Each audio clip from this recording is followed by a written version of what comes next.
j'espère que tout le monde va bien. Aujourd'hui je vous retrouve pour une nouvelle vidéo où on va parler du club puisque les dernières vidéos que je vous avais fait sur la chaîne avant la pause, tout simplement on parlait du club, de tout ce que je voulais réaménager parce que voilà, il y avait des petits soucis en termes d'organisation, en termes de rapport avec les cavaliers et le matériel. Bref, je voulais un petit peu vous faire l'update finalement parce que là je vous reprends, on est déjà au 3e trimestre.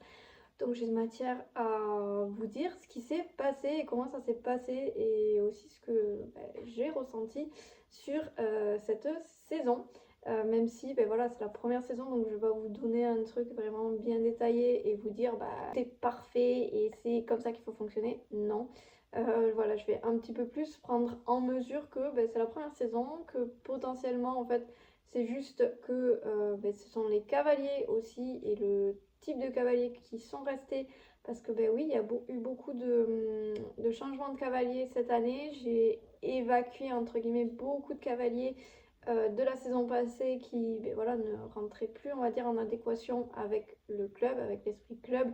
Et c'est pour ça souvent que les cavaliers changent de club, hein, et c'est normal. Voilà, on ne peut pas toujours rester dans la même chemin, dans la même vision que certaines personnes. Et donc on change, et c'est pour ça qu'on est plein de clubs, et c'est pour ça qu'on a le choix aussi en tant que cavalier, et que on peut changer, et que c'est normal, et que moi je m'en fiche royalement que mes cavaliers changent de club. Pour moi c'est en fait la vie est comme ça, et donc voilà, on peut aller voir d'autres horizons et revenir plus tard, comme on peut aller voir ailleurs, et en fait ça nous convient mieux, et tant mieux. Donc aujourd'hui, on va commencer à parler de déjà la première chose, les cours duo pour les cavaliers galop 5, 6, que j'ai du coup bien modifié cette année, puisque avant je faisais un cours collectif, donc 4 cavaliers, puisque ici, pour ceux qui ne connaissent pas, qui découvrent la chaîne, je ne fais que des cours à 4 cavaliers grand max, dans, on va dire, le quotidien, et en règle générale ça peut arriver des fois que pour un rattrapage j'ai un cavalier de plus, ou par exemple quand c'est l'approche des vacances de Noël, des choses comme ça, où il y en a un qui va se retrouver tout seul dans un cours, hop, je rapproche les deux cours et donc ça fait un peu plus de cavaliers, mais en règle générale ils sont max 4 et ça se passe très bien, et c'est comme ça que j'aime enseigner. Tout simplement, chacun fait comme il veut, chacun est libre de faire les choix qu'il a envie. Et donc moi, pour le coup, c'est ma manière de procéder. Donc au niveau de ces cours du haut, j'ai trouvé cette année que la baisse de motivation que j'ai normalement vers novembre, décembre, là, quand il commence à pas faire très beau, n'a pas été. Voilà, il n'y a pas eu lieu sur cette année. J'ai une cavalière qui m'a affirmé que c'était dur pour elle de venir au club parce que flemme, parce qu'il fait moche, mais qu'une fois qu'elle était là, elle était super contente, et en fait la motivation était là et elle faisait son cours, et après elle était hyper contente d'être devenue en fait finalement.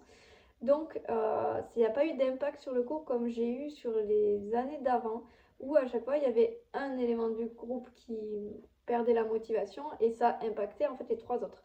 Donc là, ça n'a pas été le cas. On a eu, je pense, une bonne aussi gestion dans les groupes, c'est-à-dire que c'est un peu moi qui ai dit plutôt tirer là, ce serait mieux, plutôt toi là, parce que je pense qu'avec cette personne ça va bien matcher, et ça a été le cas. Donc vraiment c'était chouette, on a eu une belle saison qui continue encore bien entendu, mais avec beaucoup de progrès pour les cavalières, et je suis hyper contente. Donc pour moi le cours du haut c'est un grand oui, mais à voir sur plusieurs saisons si en fait j'ai toujours ce même retour, cette même sensation en fait, ce même résultat, j'ai envie de dire, sur la saison. Voilà. J'ai aussi eu cette saison plus de cours particuliers, ça fait un gros boom en fait. Sérieusement, entre les années précédentes où c'était assez timide, j'avais peut-être un ou deux cavaliers, et là j'en ai beaucoup plus. Donc je suis hyper contente parce qu'en fait ça me fait un bon équilibre entre les cavaliers que j'ai en cours co et les cavaliers que j'ai en cours part. Et en fait j'aime beaucoup faire les deux, mais c'est vrai que le cours part apporte un peu plus ce que je recherche moi en tant que cavalière, dans le sens où créer une relation avec le cheval, aller faire le perfectionnement, évoluer et vraiment cibler ce qu'il faut avec le cavalier et aller dedans. Que dans un cours collectif, en fait, on fait un cours de groupe et on vient aider celui qui est un peu plus en difficulté dans le groupe, mais on n'est pas sur un travail personnalisé. Donc voilà, c'est pour moi, c'est ça qui m'attire dans le cours particulier. Et dans le cours co, ce qui j'aime beaucoup, c'est l'énergie du cours et aussi l'esprit d'équipe. Voilà, donc c'est mes deux gros points forts que je retrouve du coup à part bien égal ces temps-ci, donc sur les dernières semaines là et sur cette saison. Et j'en suis très contente, donc j'espère que l'an prochain j'aurai le même nombre de cours particuliers, à savoir que dans les cours duo, ça fait un petit peu cet esprit-là, je trouve que ça combine les deux et c'est vraiment plutôt très agréable. Donc voilà, j'ai un bon équilibre et je suis plutôt bien contente. Au niveau du club aussi, qui est un petit peu en dehors du club, mine de rien, parce que c'est un plus, c'est tout ce qui est demi-pension et tiers de pension, puisque je vous avais expliqué que j'avais un peu changé de formule. Donc je vous laisse aller voir les vidéos de l'année dernière, donc sur la saison dernière, donc je pense que j'en ai parlé, voilà, c'était pendant peut-être l'été ou un petit peu avant, mais que j'avais changé, non, je propose toujours les demi-pensions, mais que j'avais ouvert des tiers de pension pour que j'ai un peu plus de monde, puisque ce que j'avais comme retour, moi, de mes cavaliers, c'est que tiers de pension, l'avantage, c'est qu'on vient 2 fois et ça passe. Mais demi-pension, on vient 3 fois et là, ça a commencé à être un petit peu compliqué pour la gestion en fait des parents. Donc c'est pour ça qu'on est passé, donc j'ai décidé d'aller ouvrir et d'essayer la tiers de pension et ben, franchement, j'en suis hyper contente parce que ça a marché de dingo. Donc on a eu Paloma, Minas et Vivi qui ont commencé. Donc Vivi avait une demi-pension par contre, mais grâce au fait d'avoir fait la tiers de pension, toute la saison, elle a gardé sa tiers de pension, alors que normalement, il devait avoir une coupure sur septembre jusqu'à avril et reprendre de avril la demi-pension jusqu'à jusqu'à fin septembre. Et du coup, ça n'a pas été le cas, puisque grâce à la tiers de pension, ben, la cavalière a pu la garder parce que ça pouvait matcher avec ses cours tout simplement.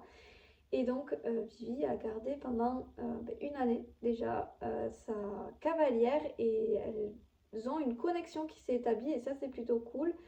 L'autre chose que j'ai mis aussi en place, ça je l'avais déjà mis en place avant, c'est que je demande d'avoir 6 mois minimum de prise de demi-pension, tiers de pension, parce que moins ça sert à rien. En fait, le cheval il voit pas le bénéfice et en fait, c'est plus égoïste pour le cavalier dans le sens où lui il s'éclate, il vient plus de fois parce qu'il a le temps, parce qu'il fait beau, tout ce que vous voulez, parce que souvent, moi ce que j'ai eu, c'est des cavaliers qui prennent les tiers, les demi-pensions à l'époque sur juillet et août, voire qu'un des 2 mois. Et puis après, ils faisaient leur vie en fait, et le cheval en fait, il se retrouvait bah, entre guillemets abandonné dans le pré. Et il n'y avait pas de. Enfin, le cheval, il n'y avait aucun bénéfice pour lui en fait. Donc je trouvais ça un peu malheureux pour mes poneys. Et donc c'est pour ça que j'ai décidé de faire un minimum de 6 mois, parce que c'est la moitié de l'année. Et c'est à peu près le temps d'adaptation qu'a besoin d'un cheval pour quelque chose de routinier en fait, que ce soit assez ancré en lui, que ce soit normal en fait, que ça devienne la norme.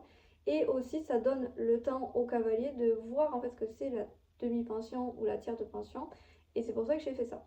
Donc je suis aussi ravie de vous apprendre que Voyou a trouvé sa tiers de pension depuis le mois de mars et que Domino a sa toute première tiers de pension et demi-pension confondue parce qu'il n'a jamais eu depuis ce début de mois d'avril, donc je suis hyper contente. Donc ça se passe plutôt très bien et j'en suis ravie. Au niveau du terrain de cross que j'ai rénové, il ne me reste plus qu'à rénover un obstacle de cross qui est praticable quand même. Il manque juste un tronc qui j'ai trouvé là parce qu'il y en a un qui est tombé et qui devrait faire l'affaire. Mais sinon, avant, ben voilà, j'avais pas ce qu'il me fallait. Donc j'ai attendu. Et également à tout débroussailler la butte que j'ai fait en terre. Donc qui est assez conséquente parce que moi c'est un champ tout plat, donc tout ce qui est dénivelé et tout, on n'en a pas là sur le terrain de cross, donc c'est bien dommage. Et donc j'avais construit en fait du dénivelé tout simplement. Et je dois tout débroussailler. Le problème c'est que j'ai pas de broyeur latéral, donc c'est assez compliqué. Il faut que j'y aille avec l'autoporté qui est petit ou à la main à la débroussailleuse. Donc normalement on devrait faire ça dans les semaines qui arrivent. Mais voilà, c'est les seules choses qui me restent à faire pour que le terrain de cross soit, on va dire, vraiment euh, terminé en termes de rénovation. Mais en tout cas, voilà, ça a bien avancé. Et on va commencer à profiter du terrain là sur le printemps. Donc ça va être plutôt chouette. Je pense avoir fait le tour de tout ce qui est club. Voilà, moi, en bref, si je dois vous donner un ressenti général, je trouve que les cavaliers sont plus impliqués cette année. Que moi, j'arrive à m'équilibrer davantage entre tous mes cours. Que je n'ai pas ce moment difficile de cours. Je ne l'ai pas ressenti cette année. Malgré l'hiver qu'on a eu qui a été très compliqué, très pluvieux. Mais j'en suis très contente. Et ensuite, voilà, j'ai du temps pour me travailler les chevaux et ça, c'est juste chouette. On arrive sur la fin des travaux, donc voilà, comme je vous disais, ça me fait bizarre de pouvoir travailler autant de chevaux, mais voilà, je suis hyper contente parce que enfin je peux retrouver les chevaux quoi, et ça me manquait un petit peu. Voilà pour tout l'aspect club. Je vais finir cette vidéo en vous parlant un petit peu de la pension parce que oui, j'ai repris des pensions. Je vous avais dit pourtant que j'allais faire une structure à côté. Donc j'ai bien les terrains, mais je ne peux pas encore les exploiter. Donc voilà, il y a un petit peu de l'avance par rapport à la prise de pension, tout simplement parce qu'il y a eu une opportunité qui s'est offerte à moi. J'ai aussi beaucoup réfléchi cet hiver au choix de la pension que je vais faire, pardon. Mais je pense que je vous en parlerai plus en détail sur une autre vidéo parce qu'il y a beaucoup de choses à dire, parce que j'ai changé beaucoup ce que je voulais faire. Mais du coup, voilà, à retenir que c'est une... En fait, ça a été une opportunité qui s'est offerte à moi, que j'ai validée. Et la deuxième pension, ça a été une de mes cavalières qui m'avait déjà dit qu'elle voulait acheter un cheval, qui m'avait dit que quand j'aurai la structure, elle serait très intéressée pour mettre son cheval chez moi. Voilà, elle par contre, elle avait vraiment suivi un petit peu ma recherche et on va dire, le moment où j'ai vraiment réfléchi à comment j'allais la construire. Donc elle a un petit peu donné aussi son avis et donc c'était très intéressant. Il y a aussi une raison financière dans tout ça puisque évidemment que quand je vais construire la structure, ça va me coûter de l'argent. Et si je n'ai pas de pension rapidement après l'ouverture, ça risque d'être compliqué à tout gérer parce que je suis seule. Bref, je vous expliquerai tout ça de toute façon dans une autre vidéo. Et si vous avez des questions vis-à-vis de ça, n'hésitez pas à le mettre en commentaire sous cette vidéo, comme ça je prendrai le temps d'y répondre dans la prochaine vidéo. Sur ce, moi je vous laisse et je vous dis à très bientôt pour une prochaine vidéo. Bye!